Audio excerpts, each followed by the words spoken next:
안녕하세요. 오늘도 사연 살롱을 찾아주셔서 감사합니다. 작은 사업체를 운영하고 있는 40대 후반 남성입니다. 제 아내가 이 채널을 평소에 애청하고 있어서 몇 번 같이 들었던 적이 있어요. 세상에는 참 이해가 안 가는 사람들도 많고 그만큼 어이없고 황당한 사연도 많더군요.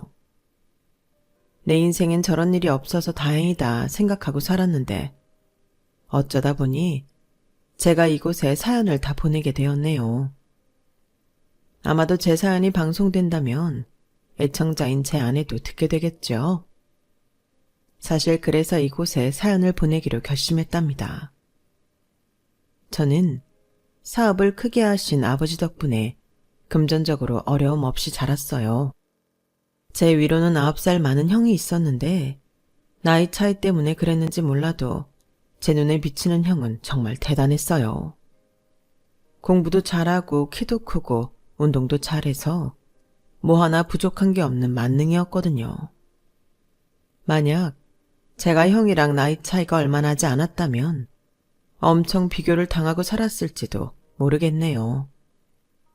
하지만 제가 다행히도 늦둥이로 태어나는 바람에 집안 식구들의 사랑을 독차지할 수 있었으니 다행이라면 다행일 거예요. 형은 남자인 제가 봐도 남자답다고 할 만큼 멋진 사람이었어요. 그렇게 모든 걸 다 가지고 태어난 사람이라면 자기 잘난 맛에 살 법도 한데 형은 그러지 않았거든요. 자기보다 약한 친구를 대신해 날라리들과 싸워주기도 하고 집안 형편이 어려운 친구는 아버지께 부탁드려서 등록금도 대신 내주기도 했어요. 아버지는 그런 형을 일찌감치 후계자로 삼으려고 마음먹으셨어요. 그래서 형이 고등학생 때 미국으로 유학을 보내셨죠. 미국에 저희 작은 할아버지가 살고 계셨기 때문에 형은 미국 생활에 적응하는데 많은 도움을 받을 수 있었고 그곳에서 고등학교를 졸업하고는 명문대에 입학을 할 수 있었어요. 형 입학식을 앞두고는 온 가족이 미국으로 여행을 떠나기도 했는데 그때 저는 태어나서 처음으로 비행기를 타게 되었어요. 이륙을 앞두고 활주로를 달리던 비행기는 비포장도로를 달리는 것처럼 엄청나게 흔들렸고 그러다 어느 순간 땅 위로 붕 떠오르더군요. 그리고 잠시 뒤 창 너머로 새하얀 구름이 솜사탕 기계 속에서 설탕실이 날리는 것처럼 사납게 날렸어요. 제가 타고 있던 비행기가 구름 속을 날고 있던 거였죠. 작은 창에 얼굴을 바짝 들이대고 한참을 바라봤어요. 어린 제게는 꿈 같은 순간이었으니까요. 그때 결심했던 것 같아요. 나는 커서 비행기 조종사가 되겠다고요. 공항에 도착해 몇 년 동안 떨어져 지냈던 형을 다시 만났는데 제 기억 속 모습보다 키도 더 크고 근육도 커져서 왠지 서먹서먹 하더라고요. 하지만 형이 늘 그랬던 것처럼 커다란 손바닥으로 제 머리를 흐트러뜨리며 다정하게 우는 형을 보니 어색했던 마음은 순식간에 사라져버렸어요. 열흘가량 미국에 머무는 동안 TV에서나 보던 디즈니랜드도 가보고 자유여신상도 보고 형이 입학하는 대학에 가서 입학식도 참관했어요. 하지만 그 모든 것보다 저를 놀라게 했던 건 형이 미국인들과 유창하게 영어로 대화하는 모습이었죠. 혹시라도 내게 말을 걸까봐 잔뜩 긴장하고 있던 저와는 너무도 다른 모습이었어요. 역시 우리 형이다 싶더군요. 하지만 그렇게 멋진 형을 본 건 그때가 마지막이었어요. 형이 대학에 입학하고 이듬해 가을이었어요. 잠결에 엄마 울음소리가 들려 잠에서 깨고 말았죠. 무슨 일이 있나 싶어 안방으로 가봤더니 엄마가 주먹으로 가슴을 치며 미친 사람처럼 울부짖고 있더라고요. 아버지는 그 옆에서 소리 없이 눈물을 흘리고 계셨고요. 그 모습을 보니 선뜻 무슨 일이냐고 물을 수가 없었어요. 그때였죠. 엄마가 아빠를 죽일 듯이 노려보며 소리쳤어요. 이게 다 당신 때문이야. 우리 준영이 미국으로 보낸 거 당신이잖아. 당신이 우리 준영이를 미국에만 보내지 않았어도 내 새끼가 그런 개죽음은 안 당했을 거라고. 살려내. 불쌍한 내 아들 살려내. 엄마의 절규에 심장이 뚝 떨어지는 것 같았어요. 우리 형이 죽었다니 믿을 수가 없었거든요. 엄마는 확인 사살을 하듯 아버지한테 달려가 멱살을 쥐고 흔들며 발악했어요. 내 아들 살려내. 내 아들 살려내라고. 한국에 있었으면 멀쩡히 살았으리를. 당신이 미국으로 보내서 죽은 거잖아. 당신이 내 아들을 사지로 몰았잖아, 이 나쁜 놈아. 내 아들 살려내. 엄마는 한참을 아버지 멱살을 쥐고 흔들다가 혼자라고 말았어요. 결국 그날 엄마는 구급차에 실려 병원으로 이송되었어요. 저는 아버지와 함께 엄마 병상을 지키다가 연락을 받고 온 이모 손에 이끌려 집으로 돌아왔어요.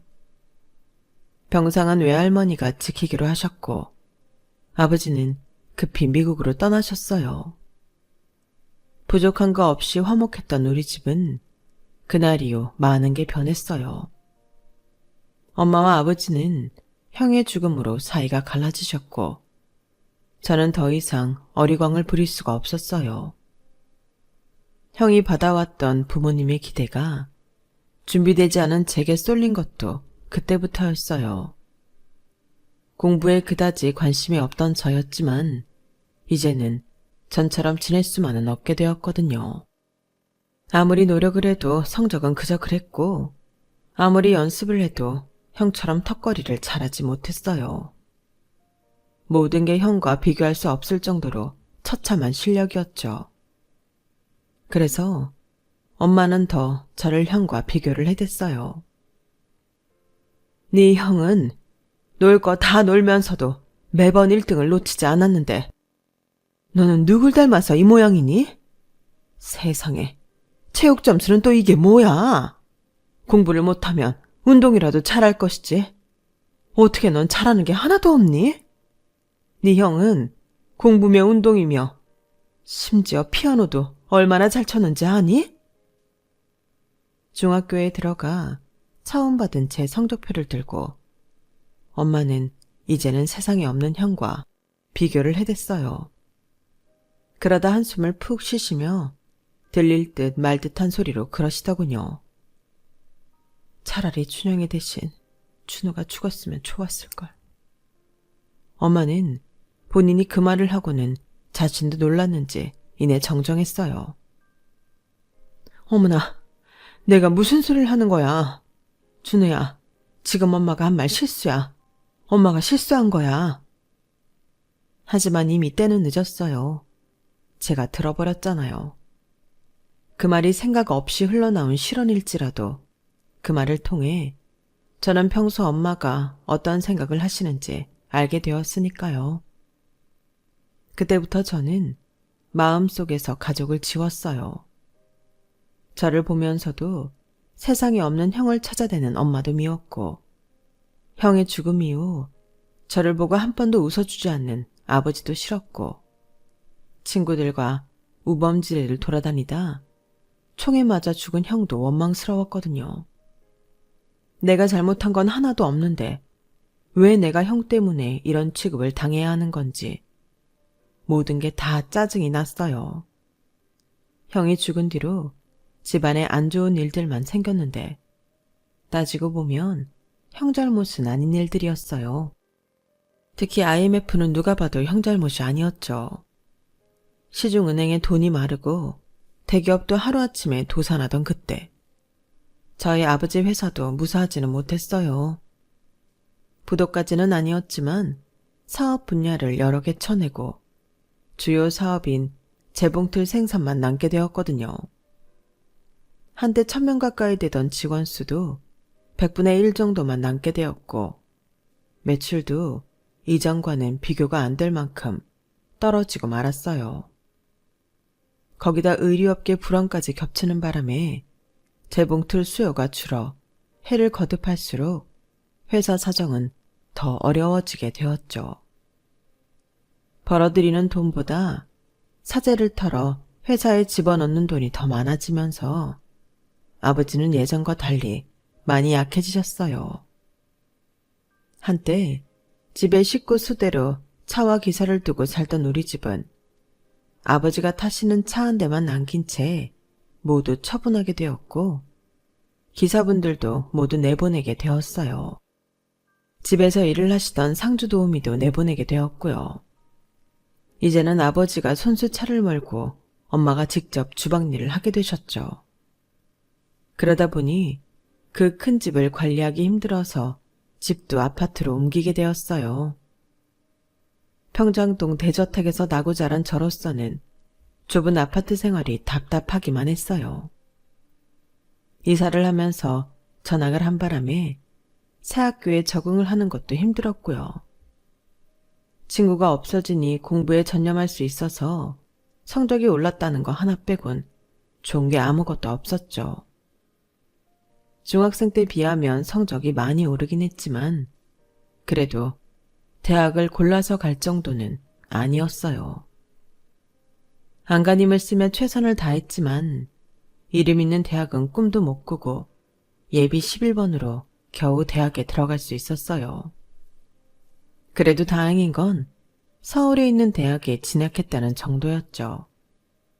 입학식이 있던 날 저희 대학에 오신 부모님은 평소보다 안색이 안 좋으셨어요. 말은 안 하셨지만 형 입학식에 갔던 날을 떠올리시는 것 같았죠. 형이 세상을 떠난 지도 10년 가까운 세월이 흘렀지만 부모님 마음속엔 여전히 살아있는 것 같았어요. 제가 아무리 노력해도 부모님 마음속 1순위는 여전히 형이었던 거죠. 나에게 기대하는 사람이 없다는 걸 매 순간 확인하며 사는 건 정말 잔인한 거였어요. 그래서 결국 그동안 참았던 서름이 한꺼번에 터지고야 말았죠. 별거 아닌 일에서 말이에요. 그날은 평소와 다를 바 없는 날이었어요. 아침부터 엄마가 졸업 후 진로에 대해 말을 꺼내기 전까지는 말이죠. 니네 학교 나와서 취직은 제대로 하겠니? 차라리 재수를 하는 게 어때? 네 형만큼은 아니어도 어느 정도 이름 있는 대학은 가야 하잖아. 같은 배에서 났는데 어쩜 넌 네 형 반도 못 따라가니?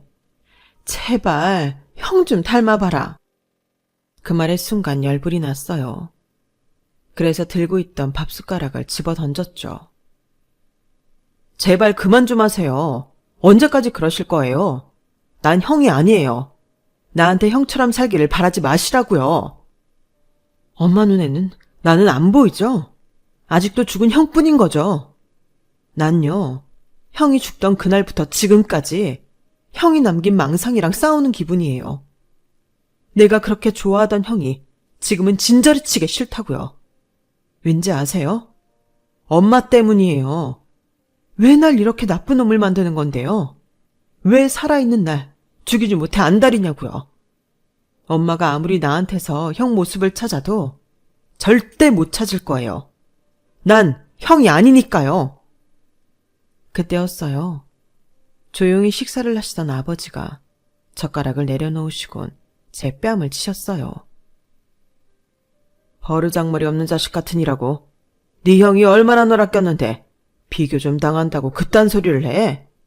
그렇게 싫으면 내 집에서 나가.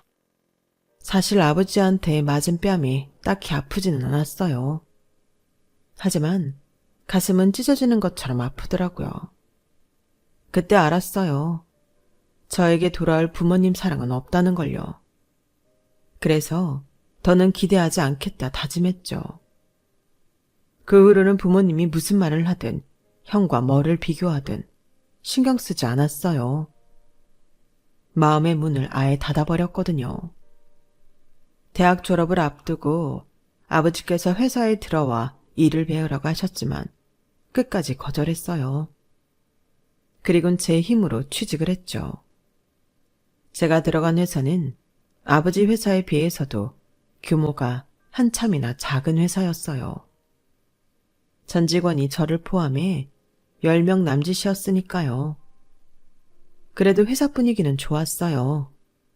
젊은 사람들이 뭉쳐서 만든 회사라서 복장도 자유로웠고 사내 기강도 그리 강한 편이 아니었거든요.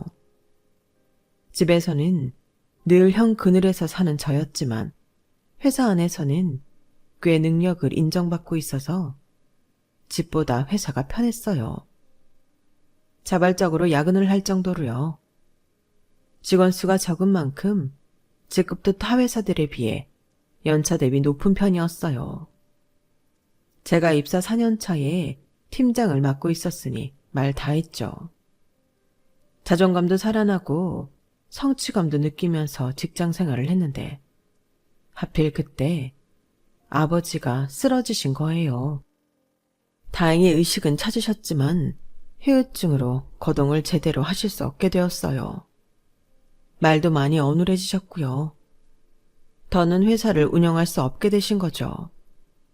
그 바람에 저는 울며 겨자 먹기로 다니던 회사를 그만두고 아버지 회사에 나가게 되었어요. 엄마는 어차피 물려받을 회사였으니 그 시기가 조금 당겨졌다 생각하라고 하시더군요. 하지만 그게 말처럼 쉬운 게 아니었어요. 대학 전공도 그렇고 회사에서도 프로그램 관련 일을 하다가 재봉틀 생산 판매 관련 일을 하려니 너무 힘들더라고요. 이전 회사에 갓 입사했을 때보다도 더 헤매야 했거든요. 회사 안에 제 편은 아무도 없었어요. 막내 사원이라면 사수한테 일을 배우면 되겠지만 대표한테 일을 가르쳐줄 사람은 없으니까요.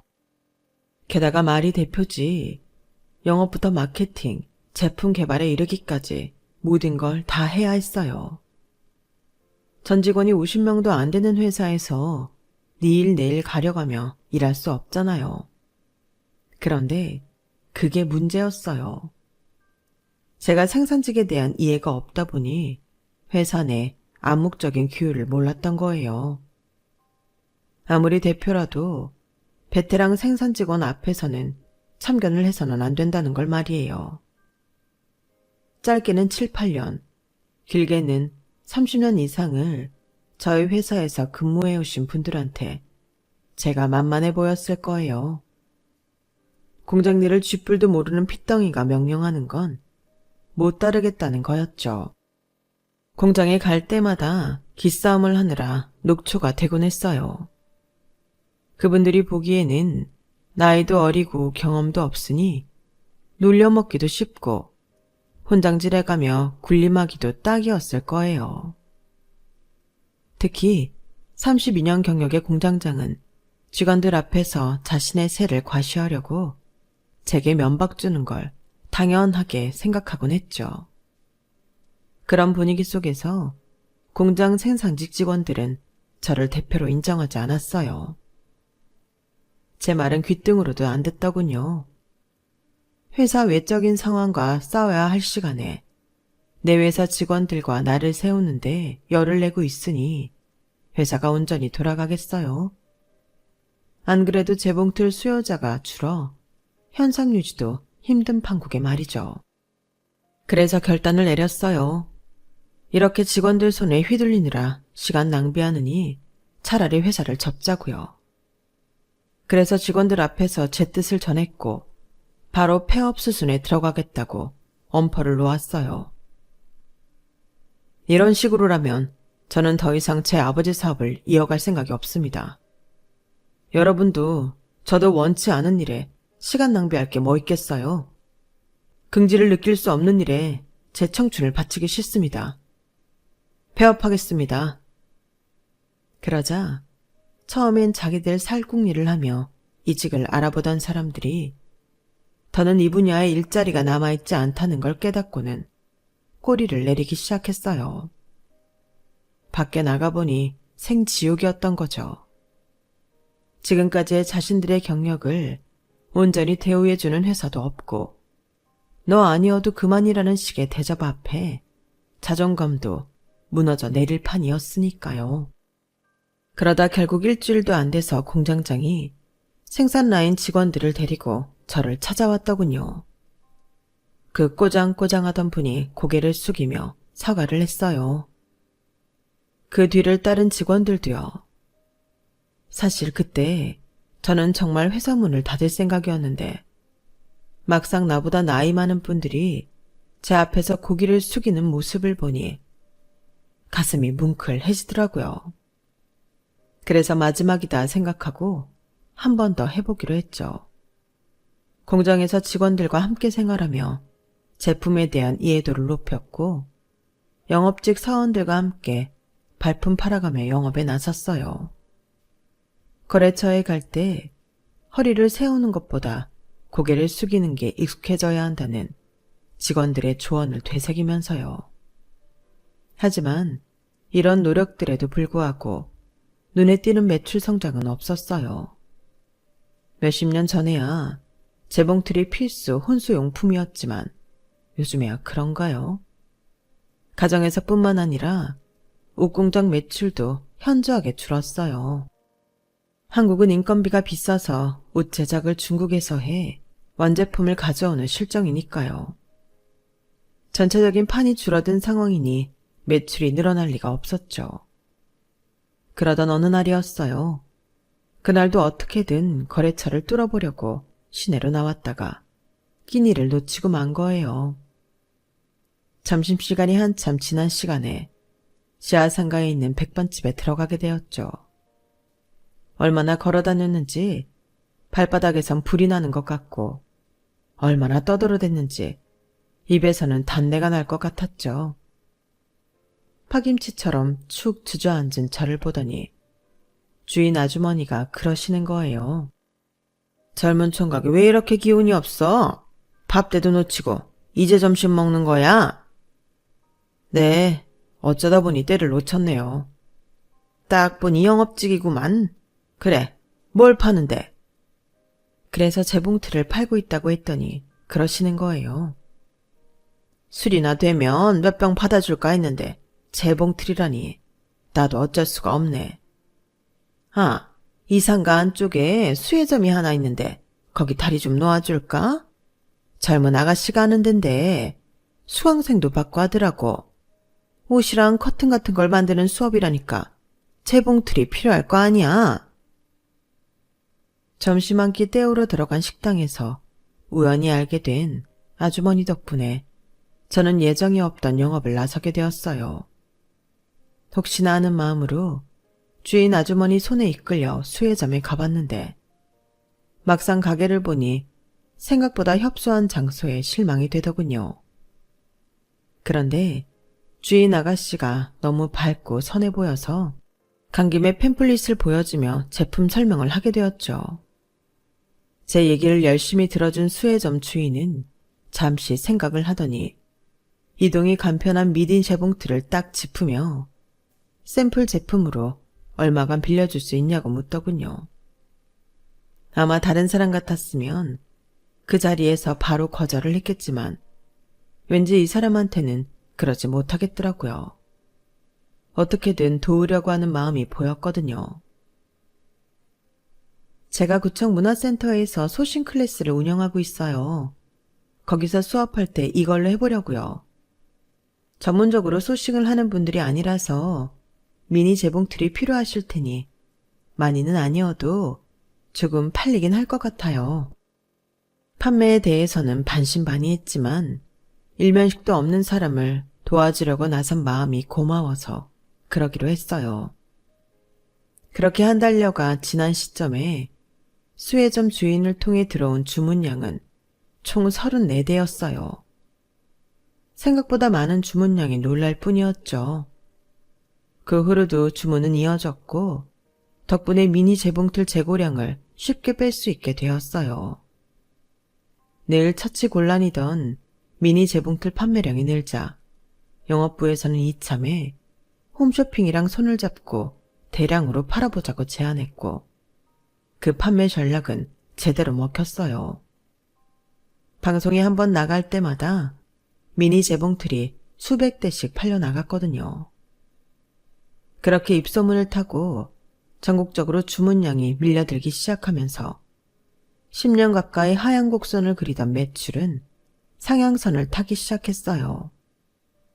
덕분에 회사 내에서 제 입지도 높아졌고요.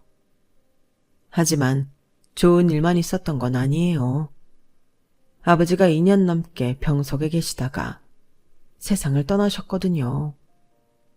집안 살림에 남편 병수발까지 혹사 아닌 혹사를 당하던 엄마는 아버지가 돌아가시자 확 늙어버리셨어요. 그러자 제 결혼을 닥달하시더군요. 자신마저 세상을 떠나기 전에 식을 올려주고 싶으셨나 봐요. 그래서 지인들을 통해 선자리를 잡아오시길래 연애 사실을 털어놓게 되었죠. 당시 저는 수혜점 사장과 1년 가까이 교제를 하고 있었거든요. 저도 30이 넘었고 여자친구도 결혼 정년기여서 양가 부모님 모두 결혼을 찬성하는 분위기였어요. 한창 회사도 잘 굴러가던 시기였기에 결혼 얘기가 나오고 반년도 안 돼서 바로 식을 올리게 되었죠. 아내는 결혼을 하면서 그동안 해오던 수혜점을 정리했어요. 아내가 시어머니 부양에 가정 살림까지 해야 했기에 그럴 수밖에 없었죠. 사실 저는 분가를 하고 싶었어요. 아시다시피 제가 엄마랑 사이가 그리 좋지 못하잖아요. 그런데 아내가 연로하신 어머니를 어떻게 혼자 지내시게 하냐고 본가에 들어가 살자고 하더라고요. 제 부모 부양이야 제 의무인데 괜히 아내한테 떠넘기는 것 같아 미안했지만 못 이기는 척 아내 뜻을 따르기로 했어요. 아버지가 돌아가시고 집에 홀로 계신 엄마 걱정까지 해야 했던 저는 아내 덕분에 온전히 회사 일에 집중할 수 있게 되었죠. 아내 성격상 엄마와 트러블 없이 잘 지낼 거라는 막연한 믿음도 있었고요. 그런데 그건 어디까지나 제 생각일 뿐이었나 봐요. 결혼하고 반년이 지나면서부터 아내가 전과 달리 말수도 줄고 표정도 많이 어두워지더라고요. 소화가 안 되는지 늘 소화제를 끼고 살길래 하루는 넌지시 물었죠. 혹시 엄마가 자기 힘들게 해? 안색도 안 좋고 자꾸 소화도 안 된다고 하니까 걱정돼서 그래.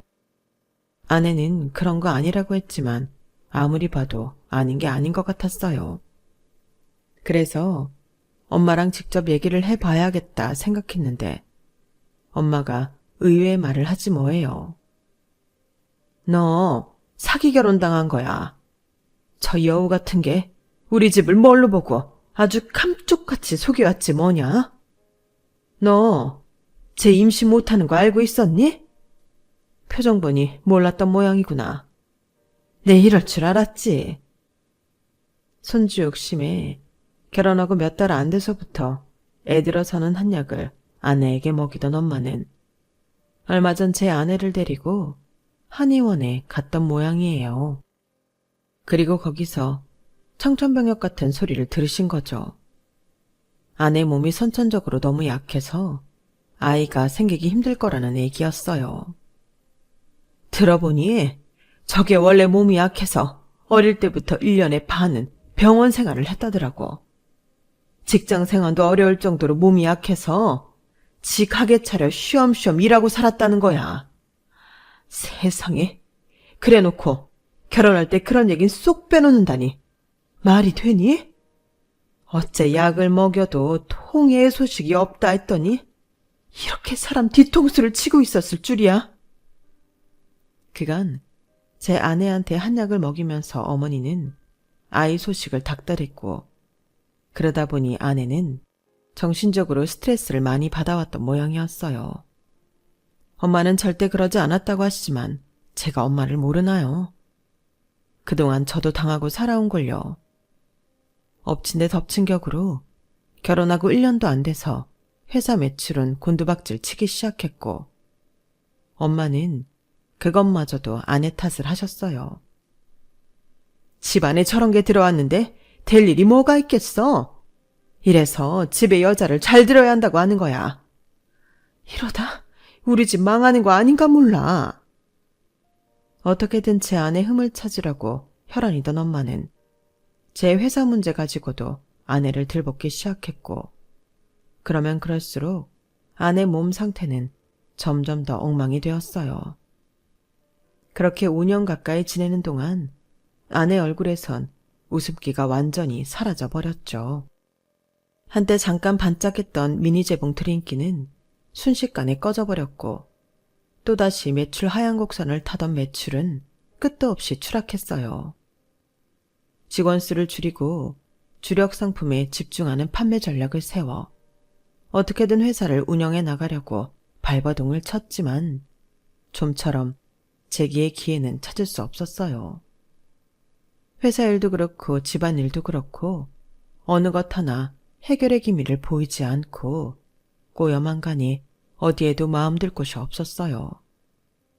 그래서 나 힘들다는 핑계로 아내의 고통을 못 본 척 외면하고 살게 되었죠.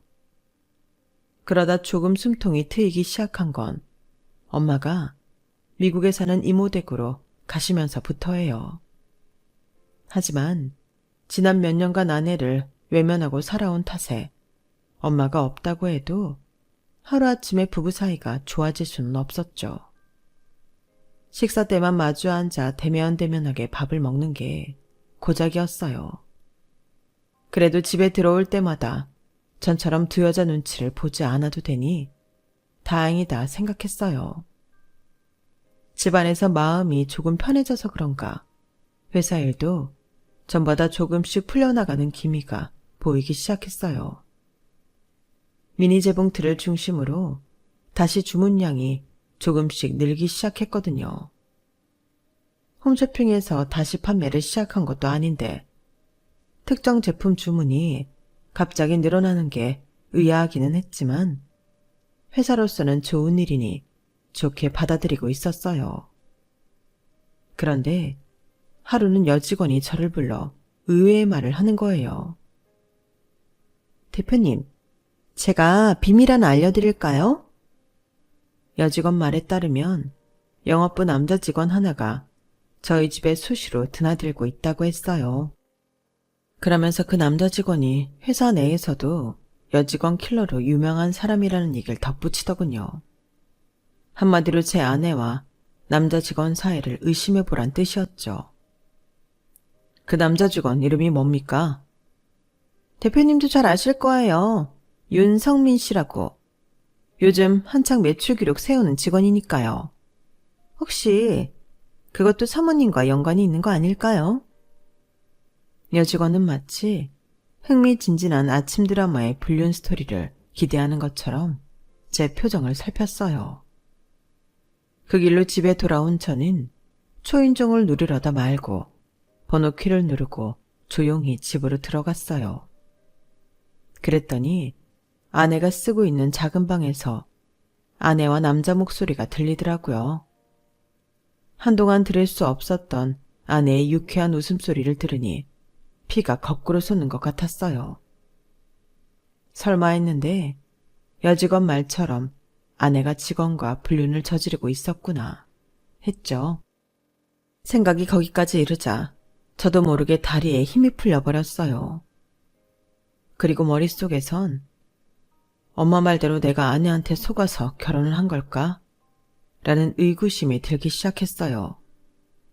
그 순한 얼굴로 그동안 나를 농락했던 건가?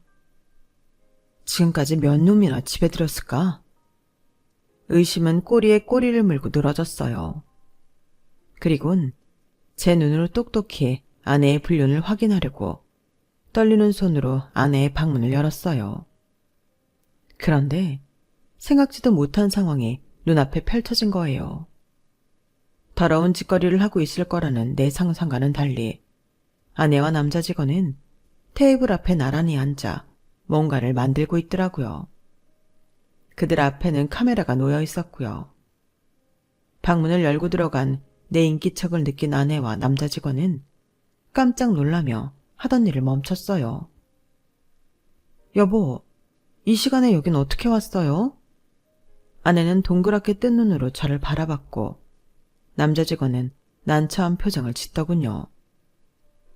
나야말로 묻고 싶어. 당신 지금 이 자식이랑 뭐하고 있는 거야? 그동안 나 몰래 둘이 내 집에서 무슨 짓거리를 한 거냐고.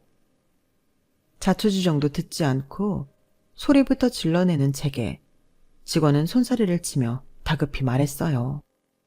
대표님, 그런 게 아닙니다. 저희는 지금 재봉틀 판매를 위한 동영상 촬영을 하고 있었어요. 이거 보세요. 제가 지금 만들고 있는 거 보이시죠? 직원은 만들고 있던 베개 커버를 들이밀며 어떻게든 상황을 설명하려 애를 썼어요.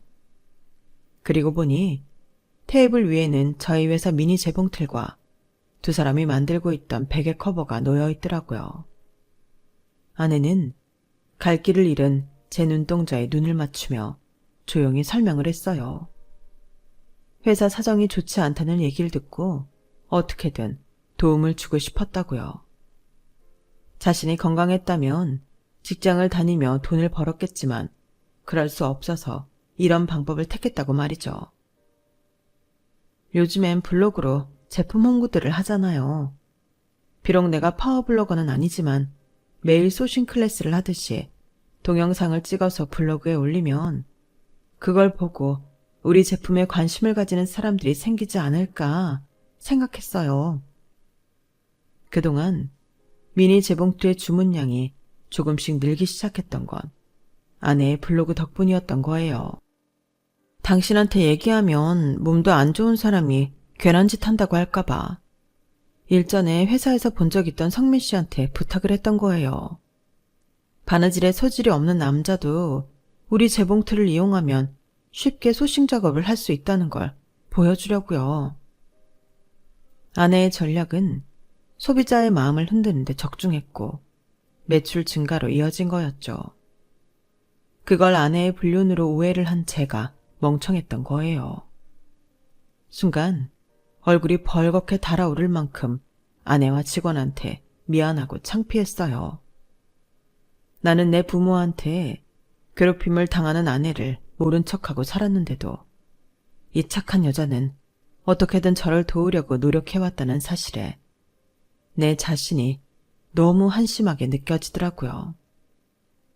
나는 지금까지 아무도 나를 진정으로 사랑해주지 않는다고 생각했어요. 죽은 형만 끌어안고 사는 부모님 밑에서 자라다 보니 타인의 마음을 그대로 받아들이기보다는 의심부터 하고 밀어내기에 급급했거든요. 상처받지 않으려고요. 모든 게 일찍 세상을 떠난 형 탓이고 저를 외롭게 만든 부모님 탓이라고만 생각했는데 그게 아니었던 모양이에요. 정작 내 자신이 마음을 닫고 혼자 피의식 속에 살고 있었더라고요. 그것도 모자라 저를 바라보는 아내의 지신까지 의심하면서 말이죠. 그러니 가장 나쁜 건 바로 저였던 거죠. 그걸 이제야 깨닫다니 한심하죠. 직원이 돌아간 뒤 아내한테 정식으로 사과를 했어요. 그리고 고맙다는 말도 전했죠. 그러자 아내가 환하게 웃으며 그러더군요. 여보, 우리는 한 배를 탄 동지야. 우리가 탄 배가 물에 가라앉게 될 판인데 어떻게 두 손 놓고 있을 수 있겠어.